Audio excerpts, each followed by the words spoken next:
Hey YouTube, how's it going? VenomMan20 here tonight. Tonight's video is going to be about setting up a cage or an enclosure for an arboreal reptile for about 25 bucks. So if you're anything like me and you're on a budget, you might want to stay tuned for this video.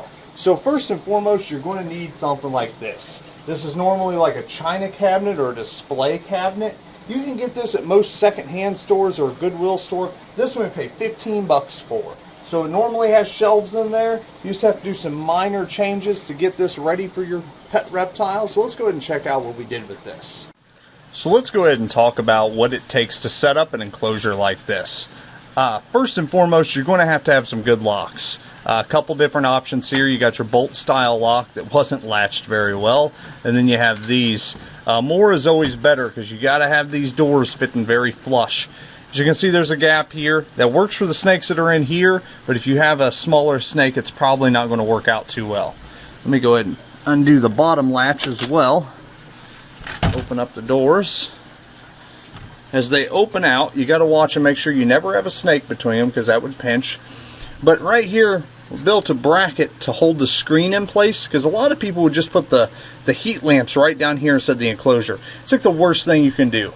A lot of people do that and the snakes end up burning themselves, and a burn is one of the fastest wounds to actually get an infection. So it can kill a snake very quickly. But you can have your heat lamp or your UV light if you have lizards, whatever. Like I said, arboreal setup. Did paint the walls on this after it took all the shelves out. The very bottom, they used a stuff called Flex Seal. Flex Seal is kind of like almost like a rubber that you paint on. This keeps it from molding if there's any water spills or whatever. Here's one of the little cage mates. Hi guy, it's a yellow rat snake. What's up, bud? What are you doing? Are you thinking about food? Calm down. It's not food time. He's an older snake. Pretty cool though. And then right in the back is a black rat snake looking at you. There's a couple poos as always. Unfortunately, colubrids have a tendency to poo all the time. One thing we did add is a thermometer at the bottom and a thermometer at the top. Right now at the bottom it's 72 degrees, up top it's 90. So they can fluctuate their temperature just by going up and down. There's another little rat snake right there. That guy, a little black rat. Most of these guys are super food aggressive and they think I'm going to feed them. That's why they're so excited. One thing you do want to add is a bedding dam here. Now like I said, you really want to watch when you close the door. You don't want to pinch anything in between there. But with the bedding dam, you can put the bedding as deep as you want and not have to worry about leaking out the front of the enclosure. Some of these logs are actually fastened to the enclosure by a screw on the outside running in to the log. It's a great way, that way they don't knock their cage furniture down or anything. So yeah, that's about it. They seem to enjoy it.